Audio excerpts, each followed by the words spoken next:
Assalamualaikum, you are watching MST Academy, and in this video we will discuss about element, compound and mixture. So let's start our video. सबसे पहले हम इस video में basic concept को समझेंगे। तो ये आपके पास मैंने एटम आपको नज़र आ रहे हैं कि ये हाइड्रोजन एटम है, ये एक हाइड्रोजन एटम है, ये दूसरा है और ये तीसरा, ये चौथा। जब ये एक जैसे जो एटम है, ये जो सारे के सारे हाइड्रोजन एटम हैं, सारे एक जैसे हैं, हाइड्रोजन के ये एटम है, ये जब इस तरह के सिमिलर एटम आपस में कंबाइन होते हैं तो इनसे बनता है एलिमेंट। तो ये एलिमेंट किसका होगा, क्योंकि अब इसमें सारे एटम हाइड्रोजन के हैं, तो एलिमेंट कौन सा है, ये आपके पास कौन सा है, हाइड्रोजन का एलिमेंट है। इसी तरह मेरे पास ये सारे ऑक्सीजन एटम हैं, अगर ये आपस में मिलेंगे तो ऑक्सीजन का एलिमेंट बनेगा। तो यहाँ पर आपको मैं तीन एलिमेंट दिखा रहा हूँ।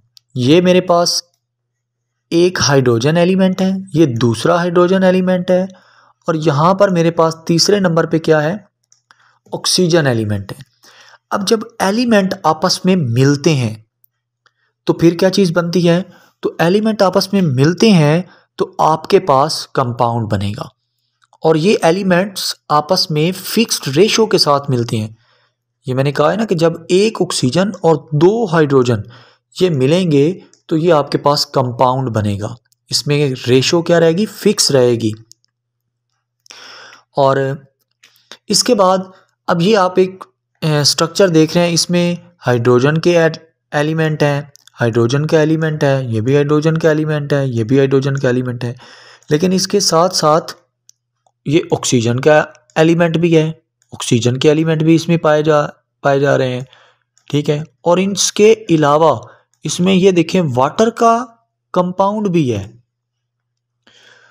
तो ऐसी चीज़ जो इन मुख्तलिफ चीज़ों से मिक्स होके बनी हो और इसमें कोई रेशो नहीं है। देखिए ना, हाइड्रोजन के एलिमेंट कितने हैं, 4 हैं, 5 सॉरी, और ऑक्सीजन के कितने हैं, 3 हैं, और वाटर के कितने हैं, 2 हैं। कोई रेशो नहीं है, ख़ास फिक्स रेशो नहीं है।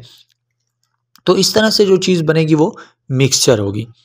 तो ये तो मैंने ऐसे जर्नल एक एग्जांपल ली है, तो आगे हम इसको डिटेल से पढ़ते हैं।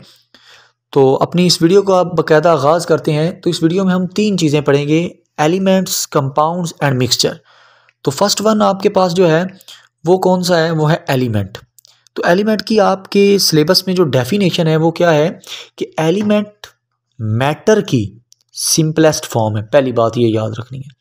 दूसरी बात याद रखनी है कि ये प्योर सब्सटेंस है, ठीक है। और तीसरी बात जो अभी मैंने आपको बताई है कि इसके अंदर सारे के सारे एटम कौन से होंगे, एक जैसे होंगे। मैंने हाइड्रोजन की एग्जांपल दी ना, उसमें सारे हाइड्रोजन के एटम मिले तो क्या बना, एलिमेंट बना।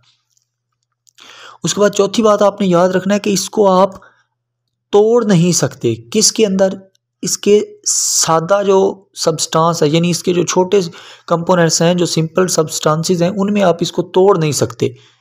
किसकी मदद से, सिंपल जो केमिकल रिएक्शंस होते हैं ना, उनको इस्तेमाल करके आप इसको तोड़ नहीं सकते एलिमेंट को। तो एलिमेंट में हमने क्या क्या बातें पढ़ी, एक तो ये सिंपल फॉर्म है मैटर की, दूसरी ये प्योर सब्सटेंस होता है, तीसरा इसमें सारे एटम एक जैसे होते हैं, और चौथी इसको हम आसान तरीकों से केमिकल रिएक्शन से तोड़ नहीं सकते। नेक्स्ट इसकी एग्जांपल क्या है, सोडियम का एलिमेंट है, पोटाशियम का है, मैग्नीशियम का है, कैल्शियम का है, कार्बन का है। तो बहुत से एलिमेंट है, आप उनमें चंद एग्जांपल राइट कर सकते हैं। इसके मुतालिक आपके कुछ जो इंपॉर्टेंट पॉइंट्स हैं जो बुक में कुछ मेंशन है वो क्या है, एक आपने याद रखना है कि एलिमेंट जो है ये तीनों फॉर्म्स में पाए जाते हैं। सॉलिड में भी पाए जाते हैं, लिक्विड में भी कुछ एलिमेंट होते हैं, और गैस में भी होते हैं। लेकिन सबसे ज़्यादा एलिमेंट किस फॉर्म में पाया जाता है, सॉलिड फॉर्म में। इसके बाद एलिमेंट जो हैं ये एटम की फॉर्म्स में भी हो सकते हैं, मॉलिक्यूल्स की फॉर्म में भी हो सकते हैं, आइंस की फॉर्म में भी हो सकते हैं, और आइसोटोप्स की भी फॉर्म में हो सकते हैं। तो एलिमेंट इन 4 शक्लों में पाया जा सकता है। नेक्स्ट आपने बात याद रखनी है कि एलिमेंट्स की टाइप्स कितनी है। तो एलिमेंट्स की 4 टाइप्स हैं। एक मेटल होते हैं, या ये नॉन मेटल होते हैं, या ये मेटलॉइड होते हैं, या नोबल गैसेस होती हैं। तो एलिमेंट्स की टाइप्स कितनी है, 4 हैं। इसके बाद आपके पास आपने ये एक बॉक्स में आपके पास इंटरेस्टिंग इन्फॉर्मेशन है कि जो एलिमेंट होते हैं ना ये कुदरती तौर पे भी पाए जाते हैं और हम इनको लैब के अंदर भी बना सकते हैं। तो इंसान ने जो पहला लैब के अंदर बनाया था ना, जो साइंटिस्ट ने पहला एलिमेंट लैब के अंदर बनाया था, वो कौन सा था? वो टेक्नीटियम था। तो आपने ये एमसीक्यूज के तौर पे याद रखना है, वेरी इंपॉर्टेंट एमसीक्यूज है। तो दूसरे नंबर पे हमने जिस चीज़ को डिस्कस करना है वो है कंपाउंड। कंपाउंड की डेफिनेशन क्या है? कंपाउंड भी आपके पास प्योर सब्सटेंस होता है और बनता किससे है? टू और मोर डिफरेंट एलिमेंट्स, दो या दो से ज़्यादा जो एलिमेंट्स होते हैं, मुख्तलिफ एलिमेंट्स, उनसे बनता है। और मैंने साथ आपको एक बात बताई थी कि इसमें क्या होता है? फिक्स्ड रेशो होती है, रेशो फिक्स होती है। जैसे एग्जांपल में मैंने कहा था ना कि 2 हाइड्रोजन होंगे और 1 ऑक्सीजन होगा, तब जाके वाटर बनेगा। तो ये फिक्स है रेशो। नेक्स्ट आपने एग्जांपल में याद रखना है कि वाटर भी एक कंपाउंड है, अमोनिया भी एक कंपाउंड है, मीथेन भी कंपाउंड है, कार्बन डाइऑक्साइड भी कंपाउंड है। इसके अलावा जो इम्पोर्टेंट पॉइंट्स इसके रिलेटेड आपके पास हैं वो कौन कौन से हैं? पहला पॉइंट आपने याद रखना है कि जब एलिमेंट्स आपस में रिएक्ट करते हैं तो उनके दरमियान बॉन्ड बनता है। कि आपने बात याद रखना है, जिसको आप फिर आसानी से तोड़ नहीं सकते उस बॉन्ड को। एलिमेंट किस फॉर्म में पाया जाता है? एलिमेंट्स आपके पास मॉलिक्यूलर भी हो सकता है, कंपाउंड मॉलिक्यूलर भी हो सकता है। इसके अलावा आयोनिक भी हो सकता है, इंटरमेटेलिक भी हो सकता है, या कोऑर्डिनेशन कम्प्लेक्सेस की फॉर्म में भी पाया जा सकता है कंपाउंड जो होता है। इसके अलावा जो कंपाउंड है ये इनऑर्गेनिक कंपाउंड भी हो सकते हैं और ऑर्गेनिक कंपाउंड भी हो सकते हैं। नेक्स्ट जो हमारे पास लास्ट चीज़ है वो है मिक्सचर।